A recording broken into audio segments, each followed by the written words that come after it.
So what I'm going to be talking about today is a project that used a laboratory experiment in the field in Calcutta, India, to look at how people make decisions about making job referrals. And it's actually kind of some of the similar questions that Marcus talked about in the morning, just in a different context. So let me point out that this is also joint work with Jeremy Magruder, who's in the UC family over at Berkeley. So the motivation for this work is the kind of large literature in sociology and increasingly in economics that's noting that social networks are quite important in labor markets. So when you just ask people where they found a job, a lot of them say that they got a job informally through family and friends. So in our sample in India, 44% of the employed, which is 97% of the sample, reported that they had gotten somebody a job at their current employer. So referrals appear to be quite important. There's, of course, the tradition from Granovetter of the strength of weak ties. And there's also some a literature showing using kind of plausibly exogenous variation in the size and characteristics of social networks that there's quantitative impacts on labor market outcomes from variation in network quality or network size. So what we're trying to get at here is sort of why do these networks matter in the labor market? And actually why we might think networks matter come down to at least two of the three that I point out here are kind of similar motivations for thinking about credit in the Peruvian context. So it might be that existing employees can do better than firms can in terms of identifying good future employees by looking within their network, so sort of asymmetric information story. It could just be that it's cheaper to use employee referrals than having to list a job in the newspaper, so it could just reduce search costs. And then finally, you could also imagine that existing employees will do a better job of monitoring people that they referred into the firm, so a moral hazard story. So we're going to be looking exclusively just at this first motivation and looking at the question whether or not people in their network actually have enough information in order to successfully screen for firms, and moreover, whether or not they're willing to, especially given that we think that individuals in their social network are facing a variety of different alternative incentives set up by the network. So that's not to say that there's not also a role for just lower search costs as well as for monitoring on the job. It's just that we're basically shutting down those other mechanisms in the laboratory experiment that we're going to be looking at. So the models looking at screening usually assume that the reason why, if you use employee referrals, the reason why that leads to sort of good employees is just because there's homophily within networks, which is plausible. So if you have a really good worker, their network is just going to be filled with really good workers as well. Or there might be heterogeneity in the ability within networks, but then you're going to have to think about the incentives of the existing employees and whether or not they want to sort of act on behalf of the firm, or whether or not they're just going to treat this as a favor within their network for other benefits. So we ask a pretty simple question, whether or not networks can screen for firms, or individuals within networks can screen for firms. So do individuals within these networks actually have information about other members' abilities? And ultimately, do these sort of channels help enhance productivity if the individuals are properly incentivized? So assuming that people within a network have information, why might they not actually use it? So we argue that there's an employee incentive problem. So we think about these individuals, they're engaging in a repeated game within their social network. They're probably also engaging in risk sharing in addition to, if you think your network, you might you might be able to get people jobs, or they get you jobs, but they might also sort of borrow and lend, as we saw in the case in Peru this morning. And there's also altruism. So there might be good reason to think that employees aren't always going to refer the best person from the firm's perspective. And there's some evidence from an experiment among fruit pickers in the UK that in the absence of financial incentives, that managers favored the employees that they were socially connected to, which led to inefficiency. So what we do is we use the laboratory environment, so we have nice control over the set of incentives that the employer is providing. And we went to a peri-urban area in Calcutta. I'll talk a little bit more why we think that's an interesting environment to do this work.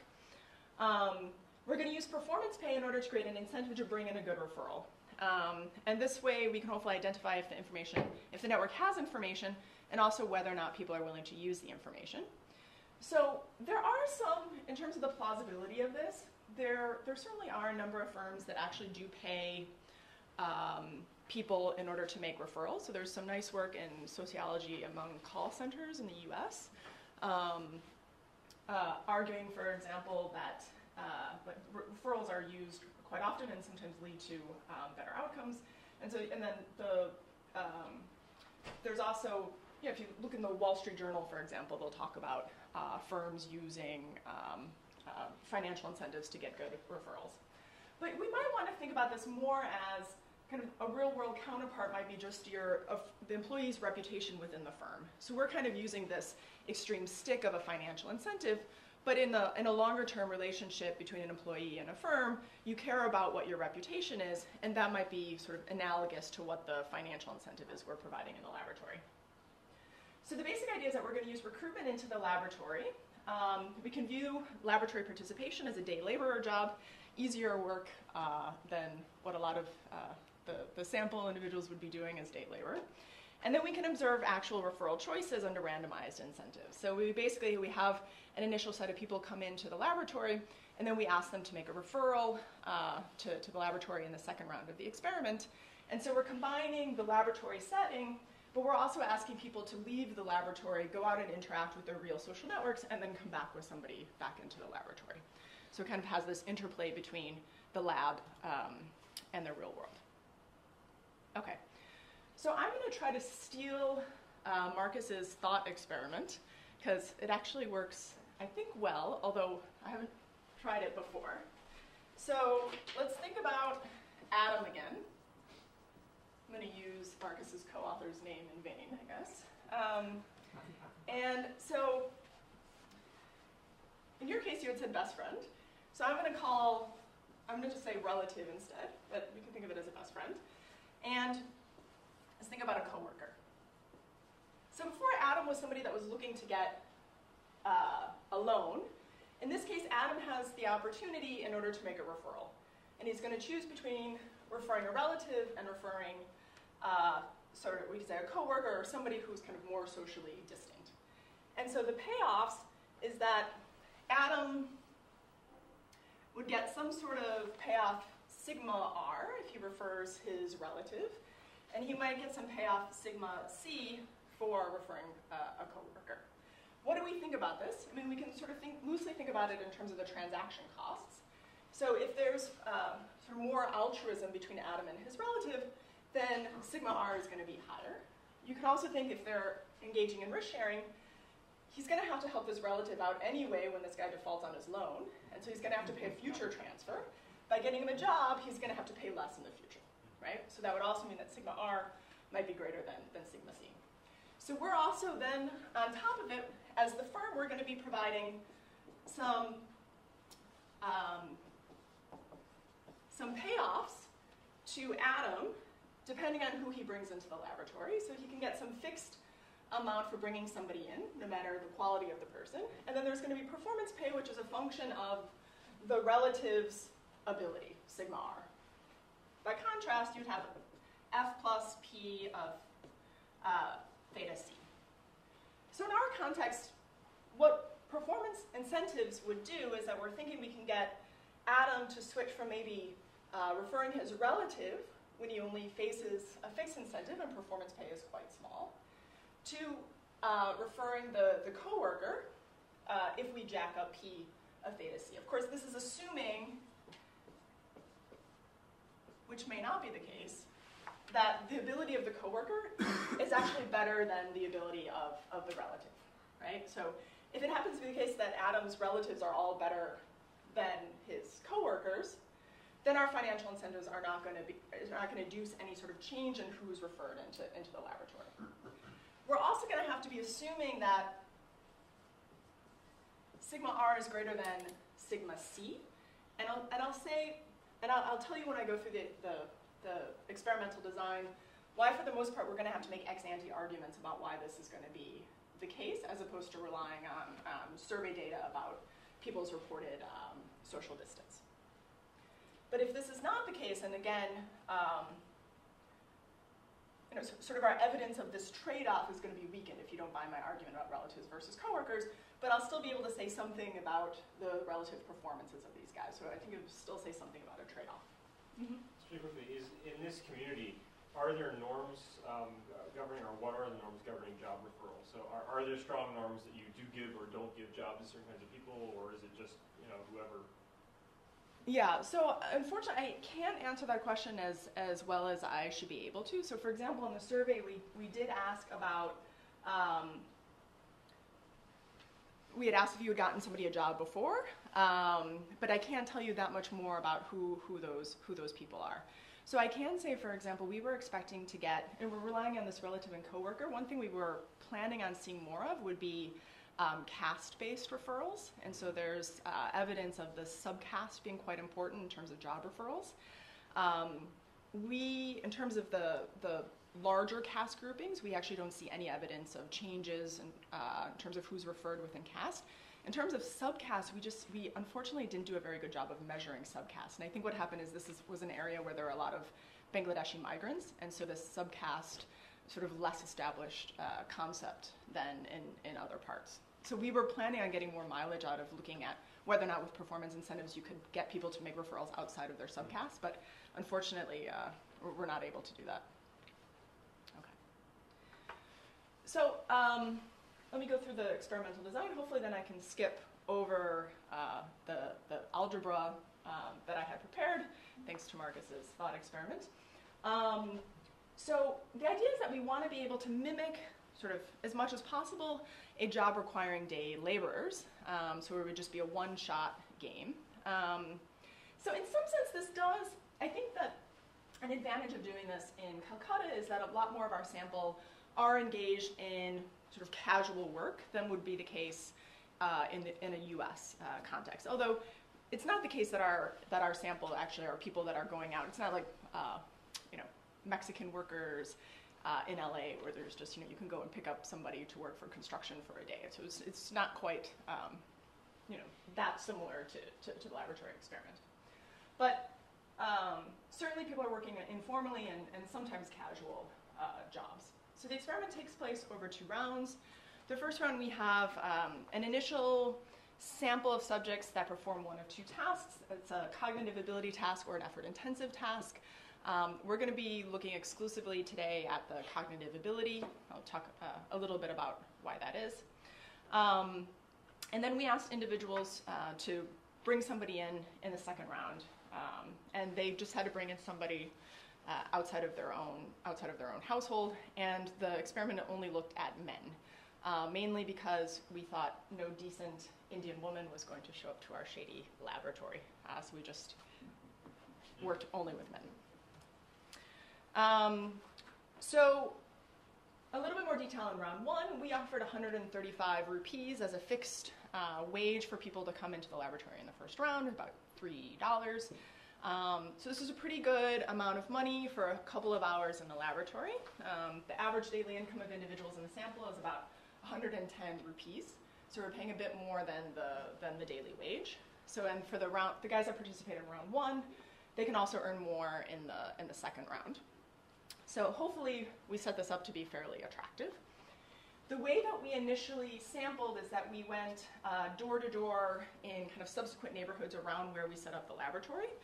And every third house invited somebody to participate. We didn't specify an individual within the household, and you'll see in the data is essentially a lot of the sample that we got are pretty young guys. It's sort of the adult son of the household head that participated in the experiment. So keep that in mind. I think it'll come up on why we see, for example, pretty few relatives that are referred in the sample. If we had an older sample, that might be a little bit different. So we had them complete a survey, and then we randomly assigned them to one of the 2 tasks. So in the survey, we have basic demographics. We have pretty detailed labor supply, although we're actually not using that all that much.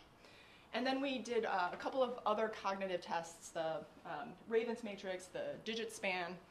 And then we did attempt to collect the social network information. So we asked people, up to 5 people that they talk to most often about job opportunities, and then the 5 people that they just spend the most time with. And then we asked about the ego networks, about the relationships between those individuals that were named.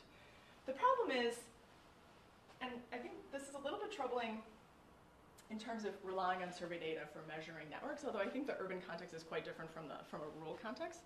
But essentially, nobody that was named here was brought into the laboratory. And we were matching on names, which is a little bit, I'm sure is a little bit problematic, so we wouldn't be able to match everybody. But I'm talking like out of the 400 people that came in, we found like 5 matches. So even if we're doing not a perfect job of matching names, I think the story is that we must not have done a very good job of measuring networks in this case. Like between 5 and 10 people named? No. I mean that of like, so people would be named. Right. The referral coming in. But on the survey, you capped the number that they... We did cap the number, yeah. I mean, in most cases, people didn't fill up the entire 5. So I think, that definitely could be an explanation. Another explanation could just be that since this might be a limitation of the laboratory experiment, that if you were to offer a permanent job, that you might see these people showing up more often. So I can't necessarily say why that is exactly. I think there's a number of potential explanations, but in this audience who's probably interested in this, I thought I would mention it as kind of a slightly troubling finding.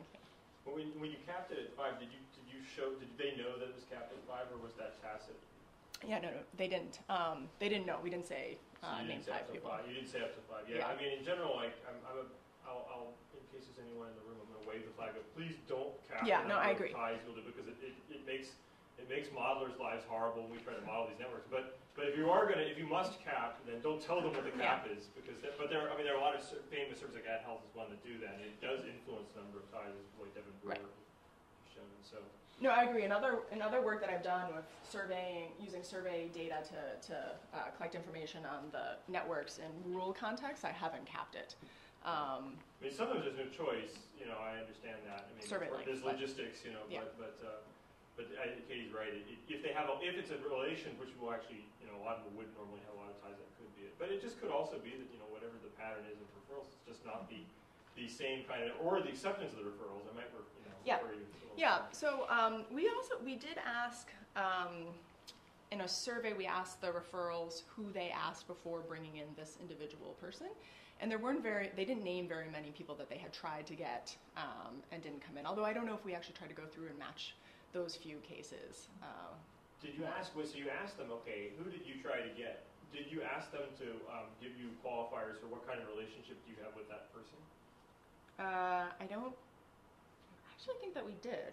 That might be an interesting kind of approach for that. So right. Yeah. I think my sense was that. But then you might also say, okay, you mentioned this guy. What kind of relationship? Yeah. I mean, my sense is that we just got very little reporting to that question, that I don't know that there's enough data there to actually do all that much with it. But I agree. This sort of goes back to the conversation on Marcus's project as well. Yeah.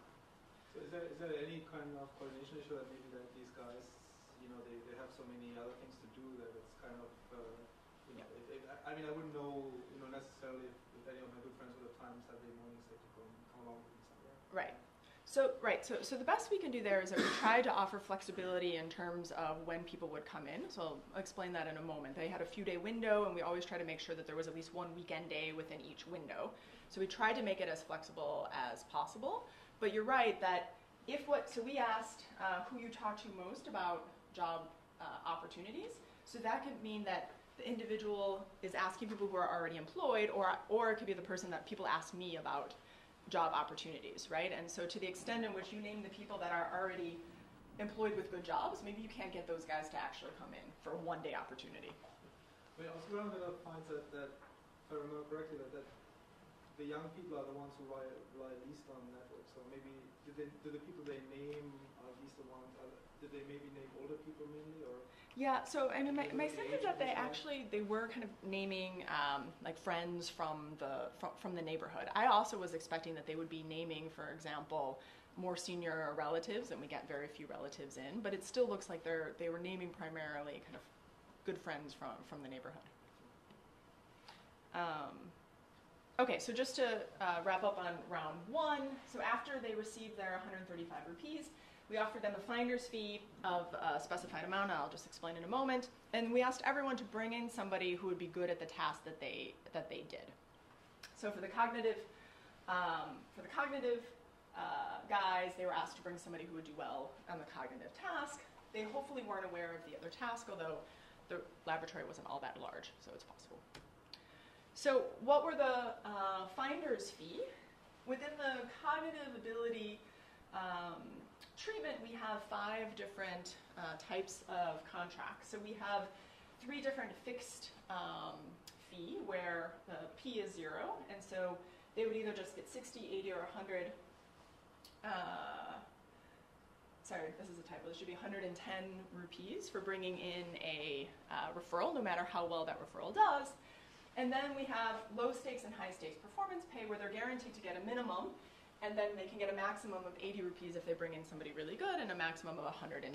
And so in the script, they actually were given much more specific information, like how many puzzles the referral had to get correct for them to get an increase in the performance pay component. I just won't bore you with those details. And we, for budget constraints, we made the very low fixed payment cell to be about half the size as the others. The reason why those numbers are, not exactly the same is just variation in we did randomization on the fly, so they were picking out poker chips out of a bag. There's no evidence that it was gamed in any way. So round 2, so the referrals and the initial participants, I'm going to be calling them OPs, came back to the laboratory. So those that were in performance pay, we told them when they arrived, good news, we're actually going to pay you the maximum of this window that we initially told you. And the reason why we did this is that we were concerned that there might be some sort of side contracting that would happen between the OP and their referral. So just to be clear, the person who's actually doing the task is always paid the 135 rupees, no matter how well that person does. So the only performance contract was on the referral based on the original participant, who would be paid based on how well the person doing the task did.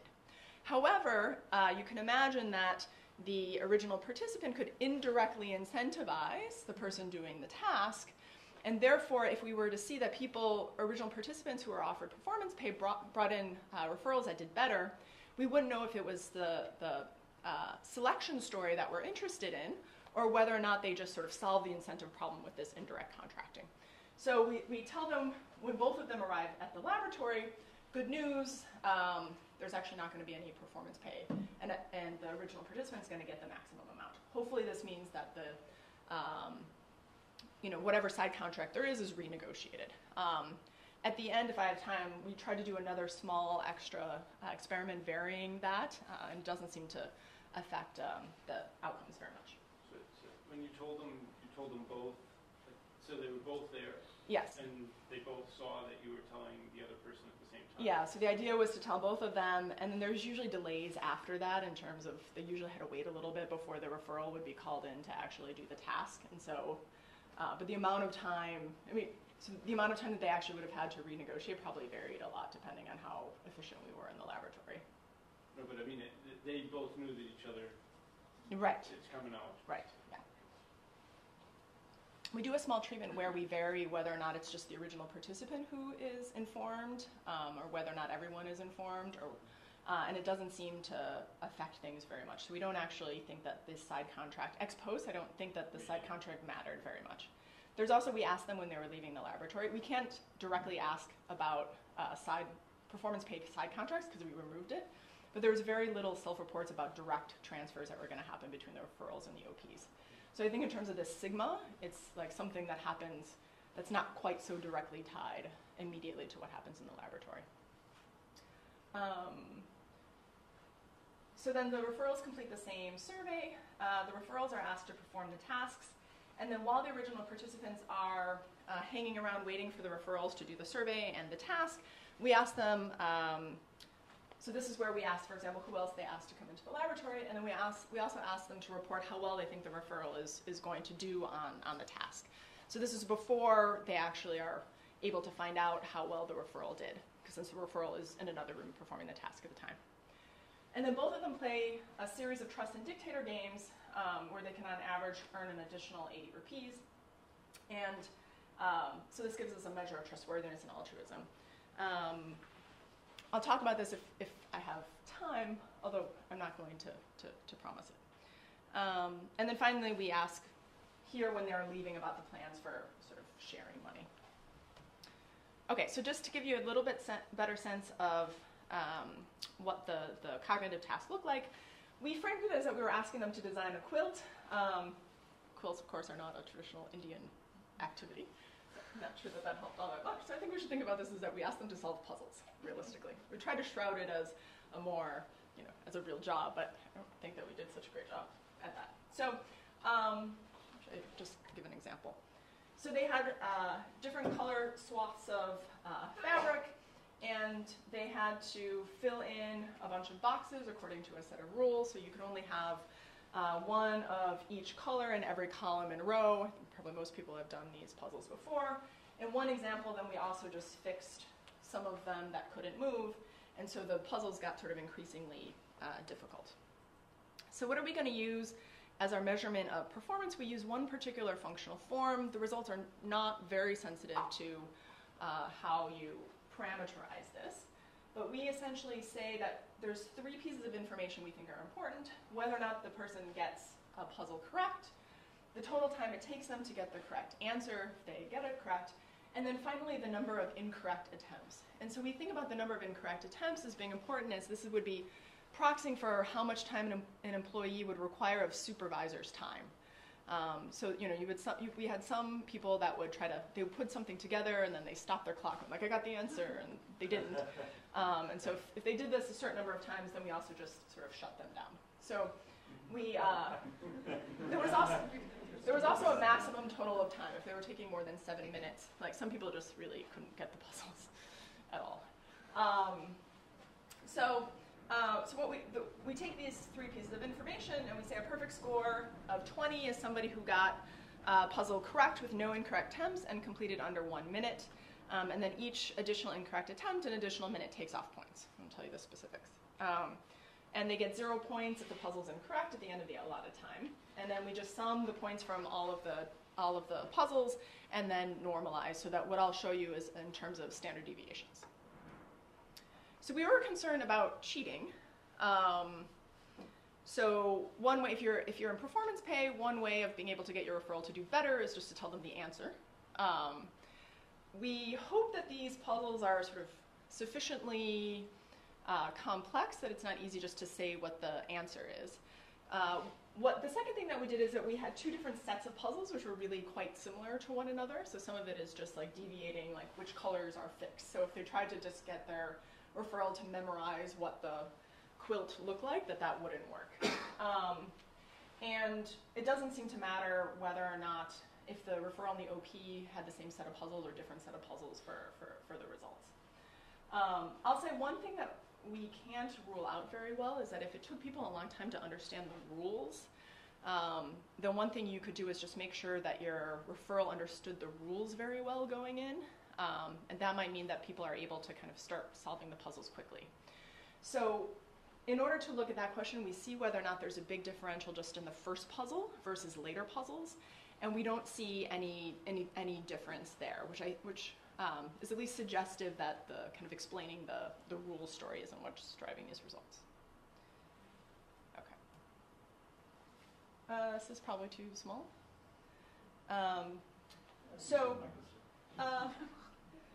Okay, so I told you that we were randomizing in real time. So the unfortunate result of that is that we actually get some baseline differences across different treatments in terms of the test scores on the puzzles.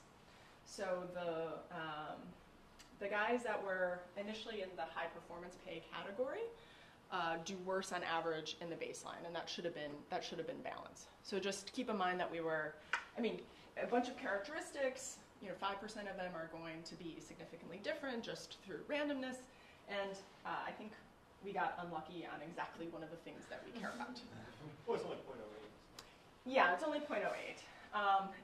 You'll see that of the people that participated in round 2, there's balance, but I don't think that's a very reassuring finding. So we're going to be looking at stuff, heterogeneous effects by initial OP ability. So, I just want to be upfront in keeping this in mind. The other argument on why we might not be all that worried about it is the correlation actually between OP ability and referral ability is pretty small. It's only about 0.3. And so this kind of a difference, given the correlation between referral and OP, it would be hard to explain our results just driven by this initial baseline difference. The other things to point out, I'll just tell you in a slide form, is as I already highlighted, we have very few household heads. Only about a third are household heads in the sample. The average age is around 30, so it's a fairly young sample. And almost all of these guys are literate, which is a good sign for peri-urban India. So let me skip. So I think I'll skip the algebra on the theoretical framework. The only thing that I'll add in terms of the thought experiment is that we also have the role of information. So for example, Adam might have different information about the individuals in his network than, say, Marcus does. And so we might think there's going to be some differences in terms of ability to screen according to this information. Another thing to keep in mind is that his network quality might be different than Marcus's network quality as well. And I'll talk about how that might be correlated with the heterogeneous effects that we're looking at. The other thing I would imagine, though, is, Adam's ability to screen might be different, but also the ability to screen different relations would be different. Of course, you'd assume there'd be informational asymmetry. You might know more or less about if you think of job performance, I might know a lot more about my coworkers' job performance than my relatives. Is that a problem or not? Yeah, so I think in terms of interpreting the relatives versus coworkers, we're interpreting it as sigma. But I think that you're right that you could also potentially think that people have more information about their coworkers than their relatives. The fact that we see differences in the types of people that are brought in means that initially there was some tendency of Y going to the relative in the first place. So I think that it still is suggestive that there's a trade-off going on. But I agree with you that sort of differences in information here might look similar to what our sort of differences in the network payoffs are going to be. But I haven't thought about how that varies by Adam's relative versus coworker versus Marcus's relative and coworker, if that was the initial question. That wasn't my concern. I was just more thinking that I would be less concerned about that source of variation than the variation in the egos, the variation in the alters. That would be more what I would worry about. But yeah. So we're going to find differences in how well the initial participant does. The guys that do well initially are the ones that respond to performance pay, and the ones that don't do well initially don't seem to respond to performance pay in terms of getting in different quality referrals, and so that's why we're thinking about this information story.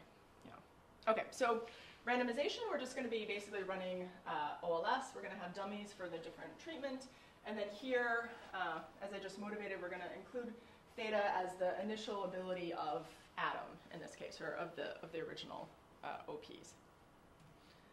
And then we're going to look at whether or not that effect is heterogeneous by the different performance pay treatments. Okay, so as the first result, another thing that we have in the model I didn't talk about here is also just the decision on whether or not to participate or not.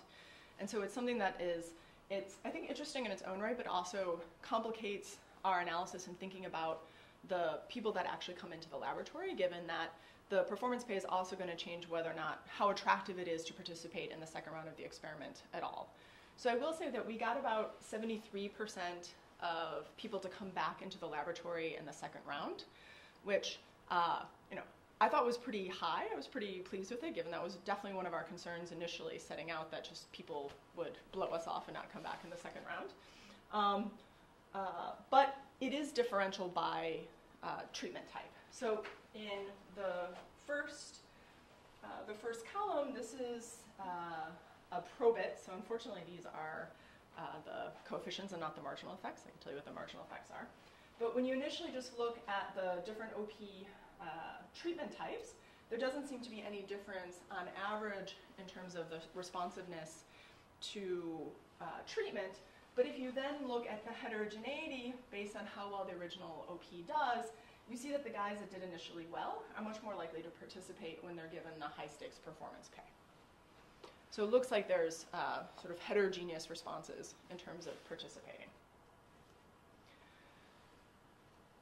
So we argue that this is consistent with the role of information.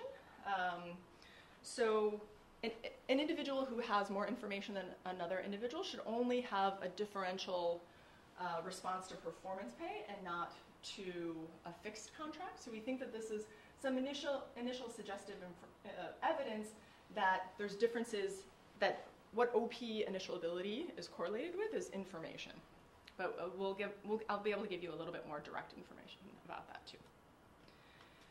So I think there's two ways to think about this result. First is that it's an outcome in its own right. So employers might want to only ask employees who are doing very well to make a referral, but offering a performance pay would be an easy way of getting individuals to self-select in.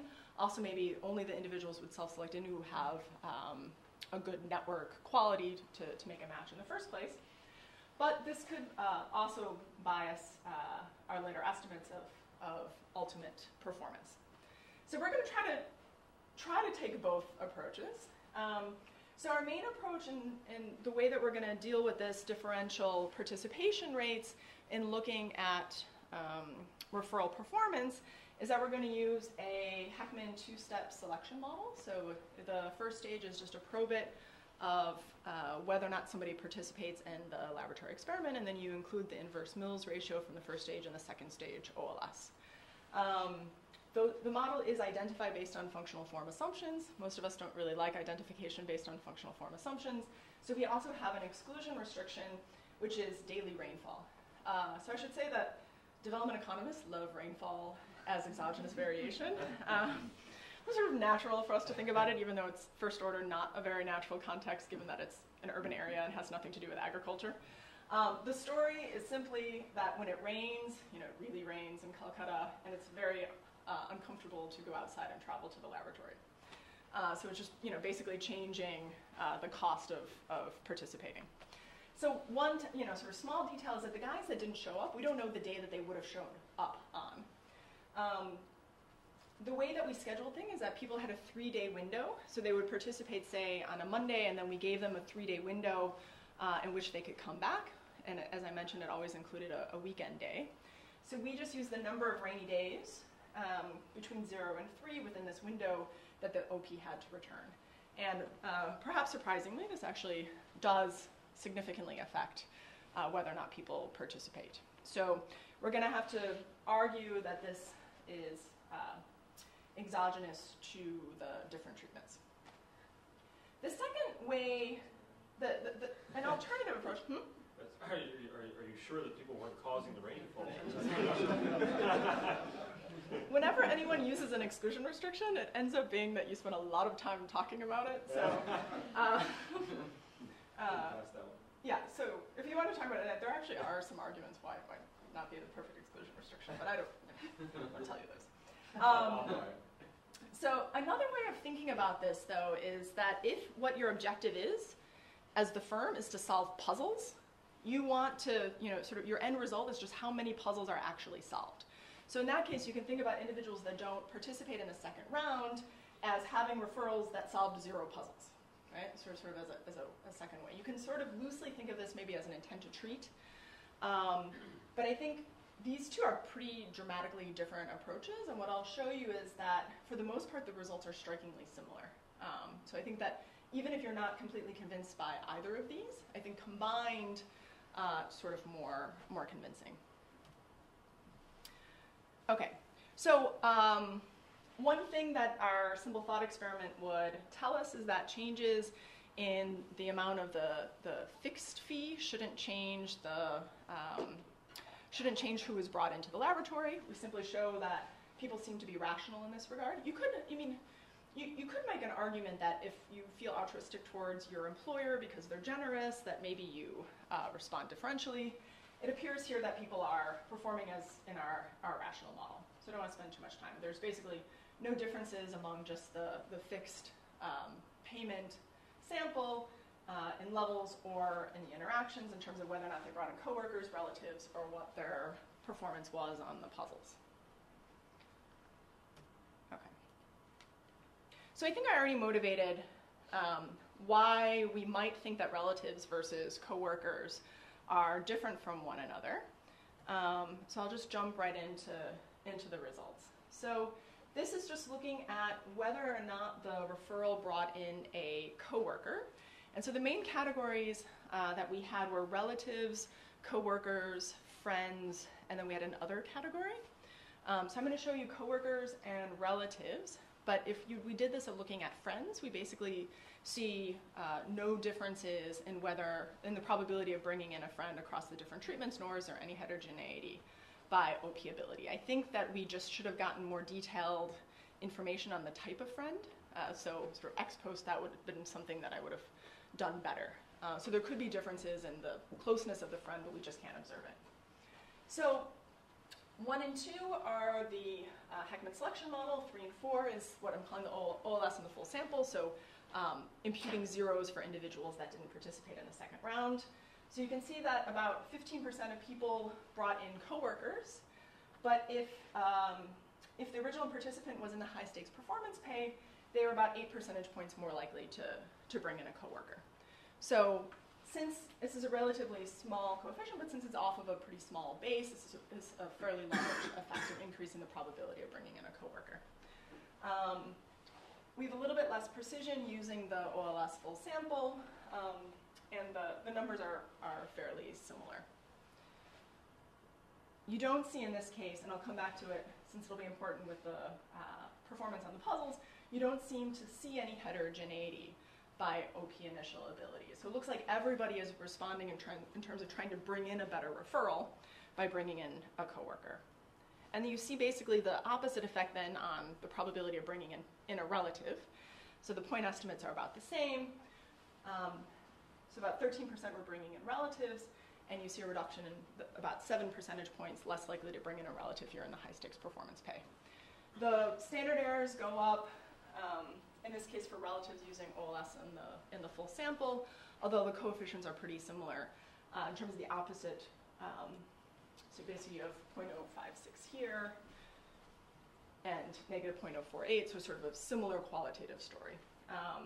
These results look sort of better with different functional forms, but we think this one's the right one to go with.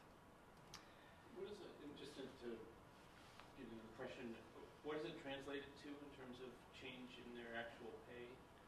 So Oh, I don't know. You could actually look at what the earning, how much extra do they get by bringing in the coworker versus the typical relative? you mean if we had actually paid out on performance pay, how much would they have made? Exactly. Yeah, I haven't done that calculation. It's great. How much incentive did they end up having, and were they reacting to it? Yeah, we haven't done that. That's a great suggestion, because that'll give us a sense of what the monetary might give us a sense of what sigma is. Yeah. Yeah, so that's a great suggestion. We haven't done it. Okay. So now the question is, maybe you buy my argument that this shows that there's evidence of a trade-off. So now the question is, do these changes in the type of referral made, do they actually translate into differences in performance? This is simple OLS. So the results that I showed you for coworker and relative look pretty similar if you just do OLS in the selected sample. So I just want to show you this to be upfront that we kind of need to deal with the differential participation rate. So if you just do OLS with the sample of people that participated in the second round, you don't see any differential effect by treatment type. So the specification here, since I already showed you that there were no differences according to fixed fee, and our model would suggest that we want to compare performance pay to kind of the pooled set of fixed fees. Here we have a dummy for high stakes performance pay, low stakes performance pay, and then the excluded group is all 3 of the fixed categories. And then we have OP initial ability, and then the interactions between OP ability and the different performance pay treatments. So you do see here that individuals who do well initially are more likely to bring in better performing referrals. So now if we turn to the selection model and then OLS on the full sample, again, if you just look at averages for the different treatment types, there doesn't seem to be any significant differences. Again, you see this relationship between OP ability and referral ability. But then when you interact it with the high stakes or low stakes performance pay, you see that what you might initially think as homophily, just it appears that the only guys that are successfully bringing in individuals who do better are those that did well initially and that were offered the performance pay. So we interpret this as saying that there is a trade-off. At least high ability individuals have information and face a trade-off and respond to the performance by bringing in better performing referrals.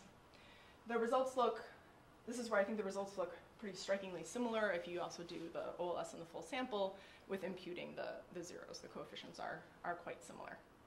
I didn't point this out before, but our sort of joint test of the rainfall variables are here just to, I didn't bother showing you guys the first stage for brevity, but rainfall does seem to matter.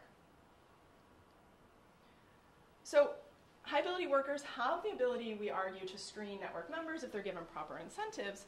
But these two results that I showed you, you might be kind of a little bit puzzled on why you had everybody responding to the incentives in terms of the types of referral that they brought in, but only a subset of them actually managed to bring in people that do better in terms of performance.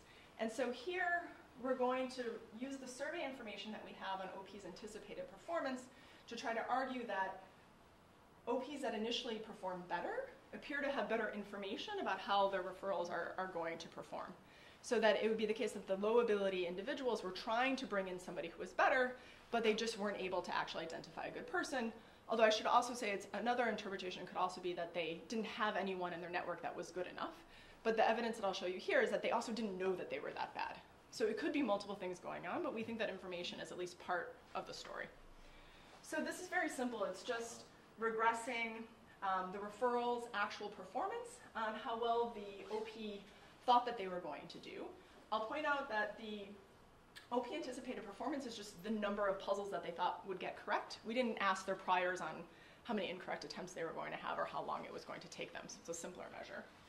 But basically, among the high ability original participants, you see not a huge correlation, but still significant, still statistically significant. In contrast, the low ability OPs, basically what their report was on anticipated performance is uncorrelated with how the referrals actually performed. Everyone was overly optimistic, I should say. And one reason, although I don't know this for sure, but we didn't put stakes on what they reported as their anticipated performance.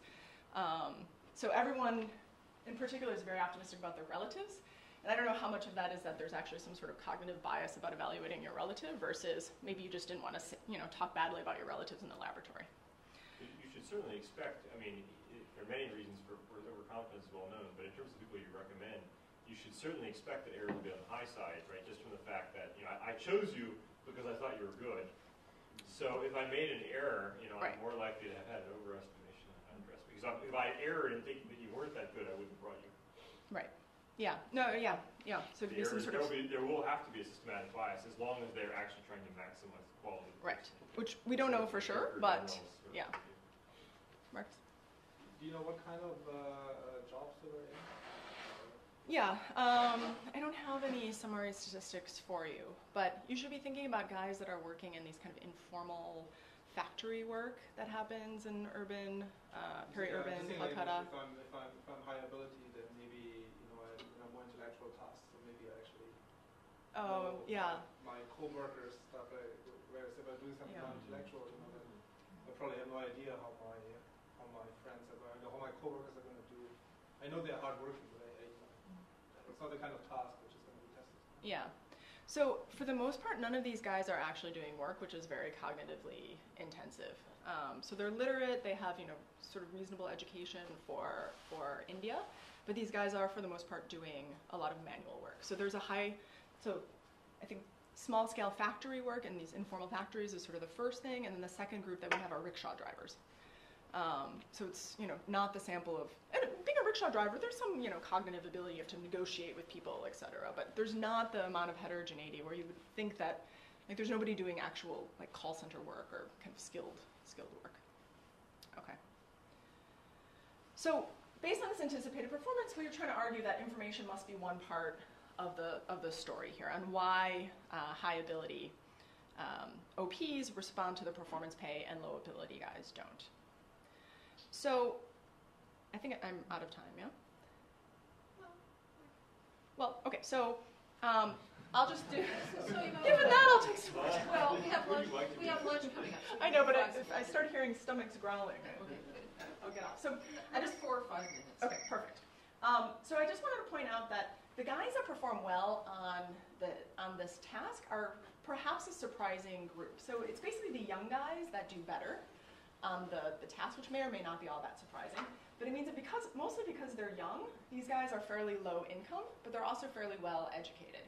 So if you're thinking about if you're gonna go to the guy in your network that's the most successful, you might think that he would be the good referral in terms of successful in terms of income. He's not going to be a guy that actually does well on these puzzles. So I think that makes it kind of interesting that people really had to reflect a bit on who would do well at this particular task in terms of making the referral. And so the other thing that I just want to show is that we also have this survey data, and we started off thinking about this project as a question of asymmetric information. What I've shown you actually has nothing to do with asymmetric information. We don't actually know if the firm could do just as well as what these referrals are doing. And I'm not going to be able to fully answer that question. But what I can say is that if you include a bunch of additional covariates about things that you can easily observe about a potential employee, so things that would be on a resume. So certainly details about their age, educational level, their previous occupation, their income, those kinds of basic demographics, it doesn't take away the main effect. So if you were just screening on these observable characteristics, the referral, the original participant does better than what, as an econometrician, I could do if I just included those basic characteristics. One thing that's fairly surprising is that these Ravens tests, I don't know if people are familiar with them, it's a way of, it's a cognitive test where you are given a pattern and then one part of the pattern is removed and you have to say what piece would complete that pattern. So cognitively, it's actually quite similar to the puzzles that we're doing, and the performance is quite correlated in Ravens and the puzzle performance. But even if you condition on how well people did on that cognitive test, you still see that the performance pay among the high ability OPs brought in referrals that perform better than what their test score. So the caveat is that we can't mimic what a firm could gather from an interview process, for example. But just in terms of basic observables, there seems to still be at least some suggestive evidence of asymmetric information. So I'll just conclude there that these job networks seem to be, from other work, job networks seem to be really important. We try to start to look inside this black box. And then we provide some evidence, at least among high ability members, that they can exploit information about peers' capabilities when properly incentivized. I say this is potentially important for firms, depending on your beliefs about how the laboratory speaks to real-world outcomes. And I think that at least, for me, it kind of validates a basic assumption about what we've long held in thinking about why networks are important in labor markets, that at least there's evidence that individuals and their social networks can screen on behalf of firms. And in other work that I'm doing, or kind of, this might be important in thinking about how to spread information or goods through a network in a policy relative context. So there, I'll conclude. If there's other questions, I'd be happy to answer them. Thank you. Marcus.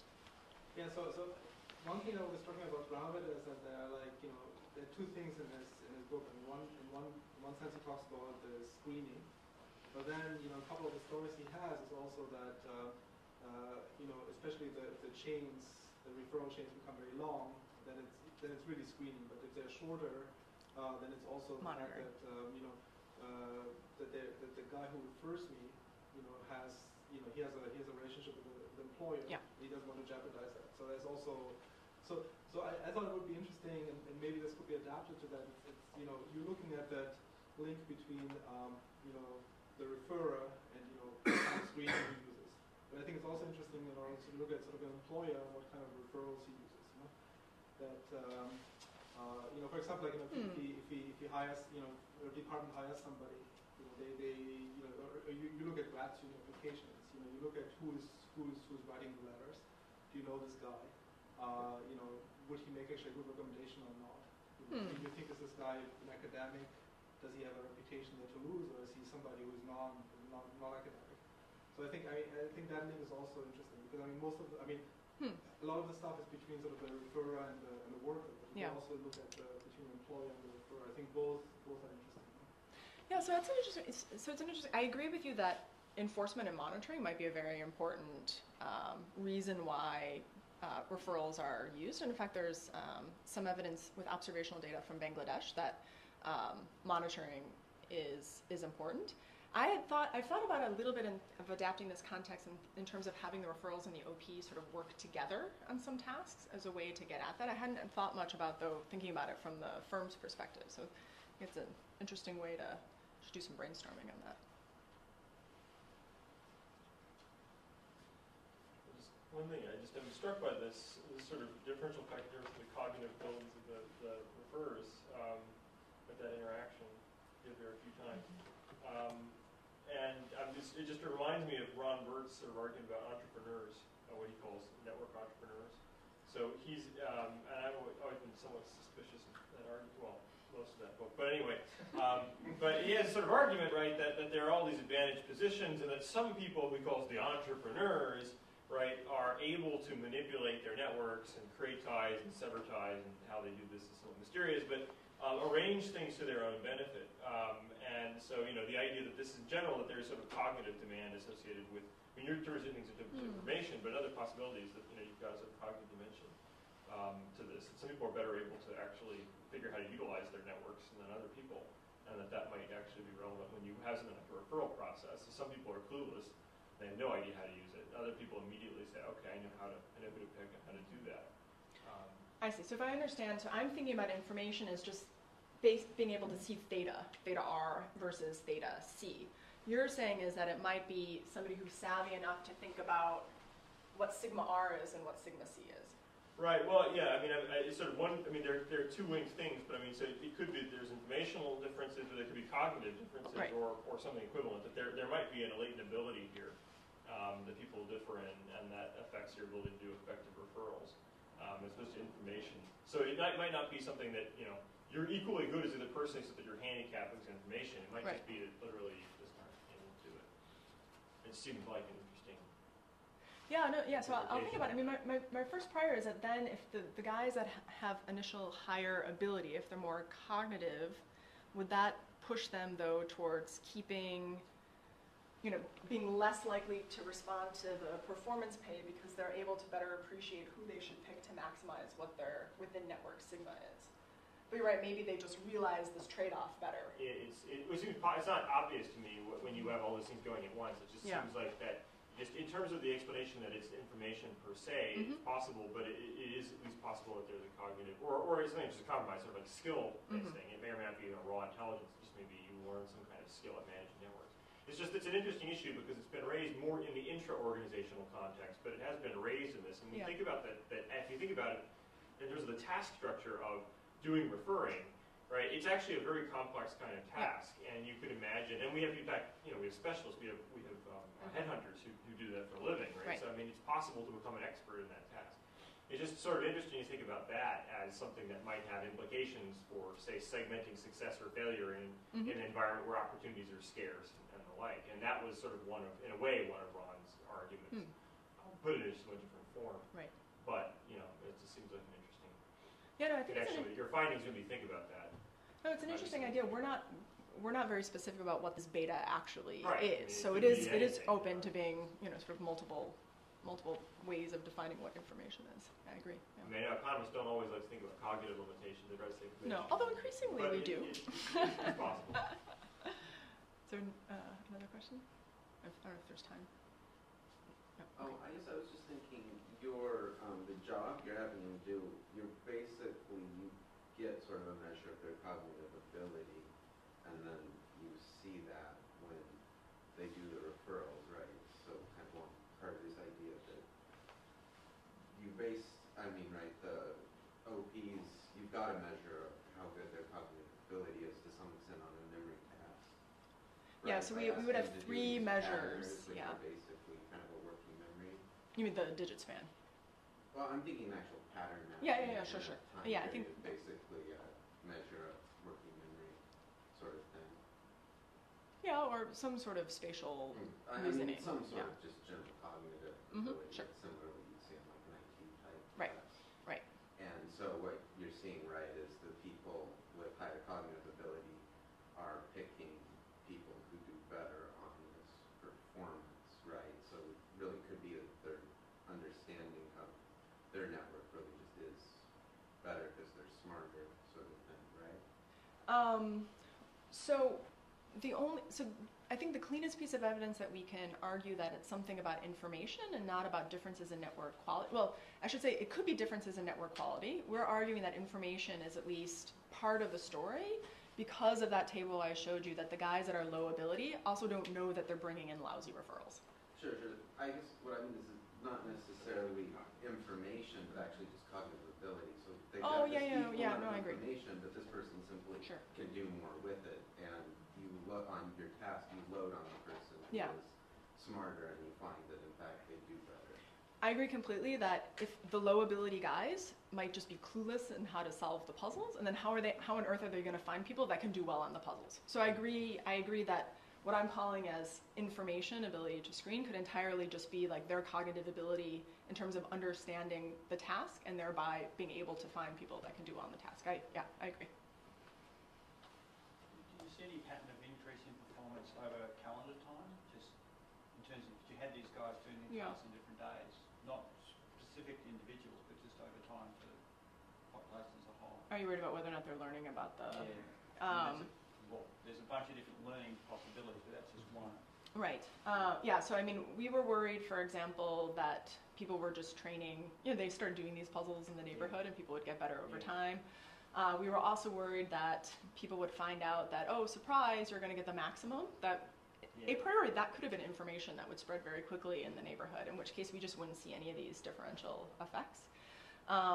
We have looked at the time series, and at least with the specifications that we've done, we don't see that there's sort of systematic improvements in performance over time. Also keep in mind is that we had the laboratory here, and then we basically had to go kind of in further and further out neighborhoods to keep drawing up our sample size. And so, later on, it's like people that are geographically quite distant, I mean, not that distant, but from the people that were in the lab. Yeah. But I agree that, ex ante, we're concerned about that as well. Okay. Thank you. Thank you.